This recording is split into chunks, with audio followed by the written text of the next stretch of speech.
Okay वृक्ष और घास। एक बार की बात है, एक जंगल में एक बहुत बड़ा ओक का पेड़ था। यह एक मजबूत पेड़ था और बहुत घमंडी था। उसके पास घास का एक टुकड़ा उगाया था। एक दिन पेड़ ने घास के टुकड़े से कहा, जब हल्की हवा चलती है तब भी तुम झुक जाते हो। तुम कितने कमजोर हो। मेरी तरफ देखो, मैं कितना बड़ा और मजबूत हूं। कोई भी चीज मुझे झुका नहीं सकती, यहां तक कि तेज हवा भी नहीं। मैं हमेशा सीधा खड़ा रहता हूं। तुम्हें भी मेरी तरह होना चाहिए। घास ने उत्तर दिया, तुम्हें इस तरह बात नहीं करनी चाहिए। घमंड कोई अच्छा गुण नहीं है। तुम्हें पता है, मैं झुकती हूं क्योंकि मुझे पता है कि मेरे लिए यही सही है। भगवान ने मुझे जिस तरह बनाया है, मैं उससे खुश हूं।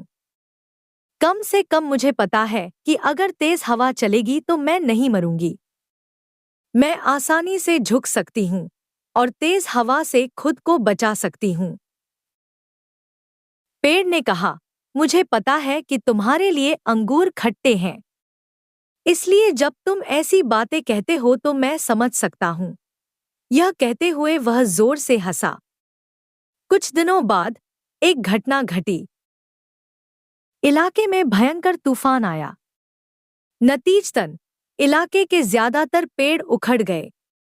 ओक का पेड़ भी उखड़ गया, जबकि घास ने झुककर तूफान से खुद को बचा लिया। तूफान खत्म होने के बाद घास ने ओक के पेड़ की हालत पर ध्यान दिया।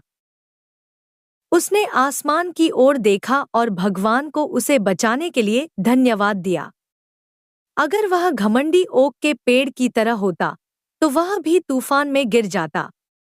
उसकी विनम्रता या जमीन पर टिके रहने की क्षमता ने उसे तूफान से खुद को बचाने में मदद की। आइए समझते हैं, खुद पर भरोसा रखना अच्छी बात है, लेकिन अति आत्मविश्वास निश्चित रूप से किसी व्यक्ति को बर्बाद कर सकता है। बहुत अधिक आत्मविश्वास वाला व्यक्ति खुद को बहुत ऊंचा समझता है और असभ्य हो जाता है। उसे लगता है कि उसने सब कुछ हासिल कर लिया है, इसलिए उसके पास कड़ी मेहनत करने की प्रेरणा नहीं होती। दूसरी ओर विनम्रता व्यक्ति के पैरों को मजबूती से जमीन पर रखती है। यह उसे उन लक्ष्यों के बारे में जागरूक करती है जिन्हें हासिल करने की जरूरत है।